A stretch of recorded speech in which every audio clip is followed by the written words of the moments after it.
Hello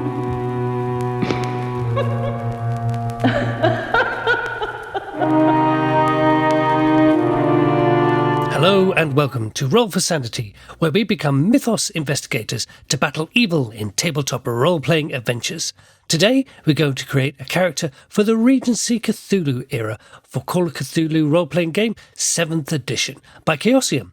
If you visit the Roll for Sanity blog, you can read about what the Regency Cthulhu era is like, and if you listen to the podcast episode, you'll hear why it is such a great era in which to play. The podcast even has a guest, Bridget from Symphony Entertainment, to share their experience of playing in an era where even the king had gone mad. Today we're going to be using the Doll's House Player Aid. It's a website which is fantastic because it allows you to create all kinds of characters from the Call of Cthulhu era.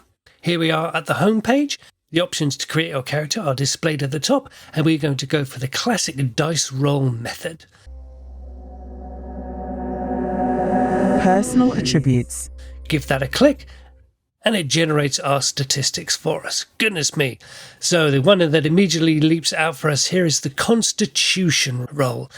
Being the Regency era, it might not be that people are in particularly good health. So I'm happy with that Constitution. Our hit points are 8, so not too great, but we're not expecting an action character in this Regency era.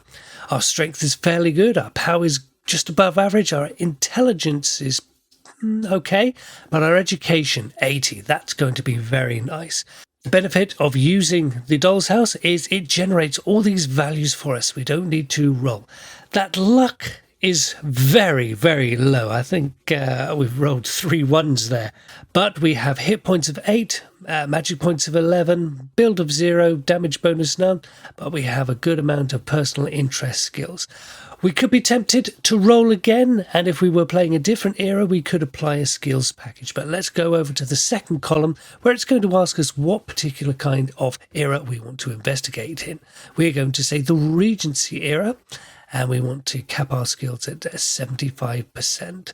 So we are going to say our investigator is going to be called Mary. Let's say Mary is 20. We want to create a maid for this era, so let's have a scroll down and see what we have. There we go. Maid is selected, and then it gives us our occupational skills. So accounting or appraise, art and craft, cook, tailor, barber, first aid, very handy, listen, another language, psychology, well, that's going to be reassure in the Regency era, spot hidden, and 2 other skills. So we are going to say we are from Tarryford, and our birthplace was also Tarryford. And let's enjoy some of those Tarryford sounds from the Sirenscape Tarryford pack as we save and continue. Occupation and skills. Here we are on the screen where we check our age-related updates. I always choose a character that's in that middle band so we don't have any kind of characteristic deductions. We can just have a look at this and move down to the screen and process the updates, which are none. We now need to choose our skills that we're going to allocate points to. Do we want accounting or appraise? I think with a high education, we could go for accounting, but I think it's more useful to have an appraise skill. We can also choose 2 skills from the list below. Now, what I'm looking for, etiquette, because she's gone to some kind of maid's finishing school, and also we're going to say that they are also good at fashion, so they can help dress the lady of the house and make them look presentable for high society.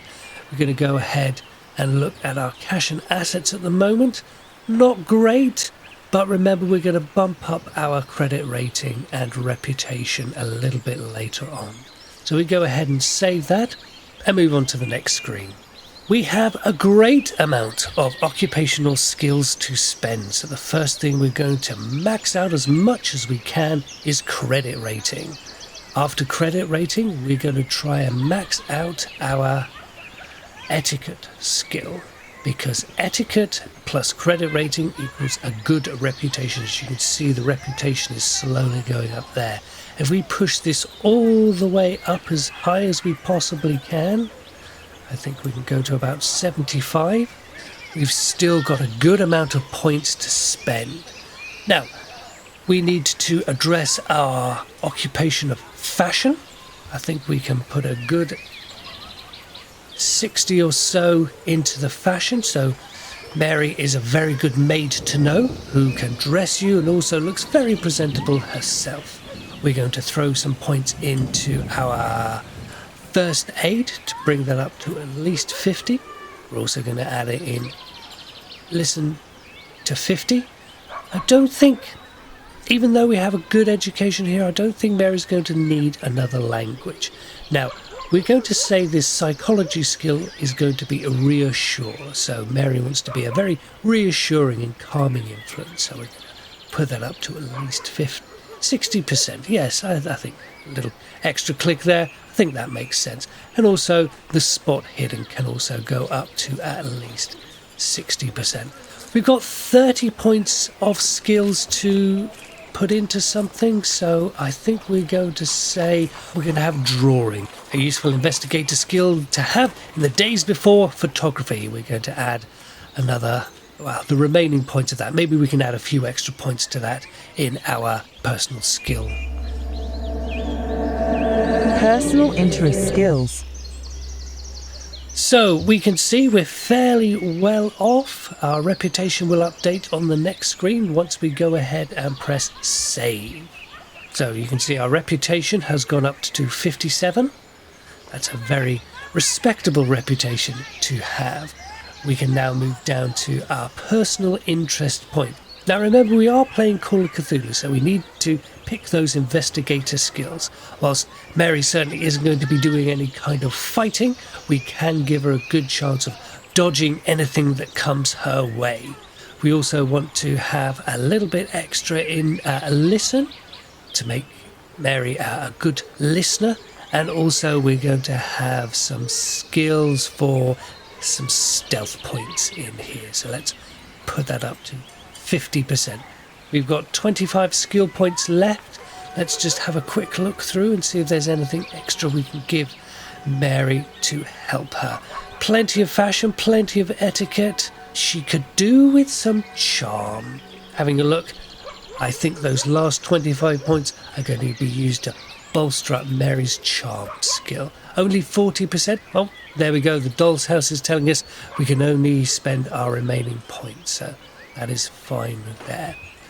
Let's go ahead and save that. The finishing touches. And we have Mary, our maid. Here is the rest of the details that we need to create. We can add a backstory in here. We can change our portrait and we can create an investigator's log. But if we go ahead and have a look at our character sheet, we have Mary the maid from Tarryford. A good amount of strength, as I said, good education, not a very lucky sort of woman, but she makes up with that with a good amount of etiquette, a good amount of fashion skill, plenty of listen, her education is good, she can perform first aid, she can be moderately charming, and of course when she needs to sneak around the house in the dead of night, she has a good chance of doing that. The reputation hasn't been dropped in here, but if you remember, it started off at 57, and so we start with 57 as well. You can go ahead and add your backstory, your personal description, ideologies, beliefs, all of those extra details. I think for Mary, she will have stayed on the manor. Maybe her mother was a maid before her, so was able to bring her up into a grand tradition of serving the household, and that's where Mary picked up her extra skills from her mother. So her mother would probably be her significant person. Remember to always include a reason as to why your character is investigating the mythos. I think Mary might have seen something in the graveyard or something on an All Hallows Eve which made her interested to realise that, well, there is high society, but certainly there are mythos and mysteries to be investigated. So, with a few clicks from the Doll's House Player Aid website, we've created Mary, our Tarryford maid, our character for Regency Cthulhu. Feel free to visit the blog at www.rollforsanity.com, where you'll find more about the Regency Cthulhu era. And on the podcast episode, you'll hear from our guest, Bridget from Symphony Entertainment and Arts, about why Regency Cthulhu is such a great era in which to play. Thank you for joining us, and we'll roll for sanity again soon.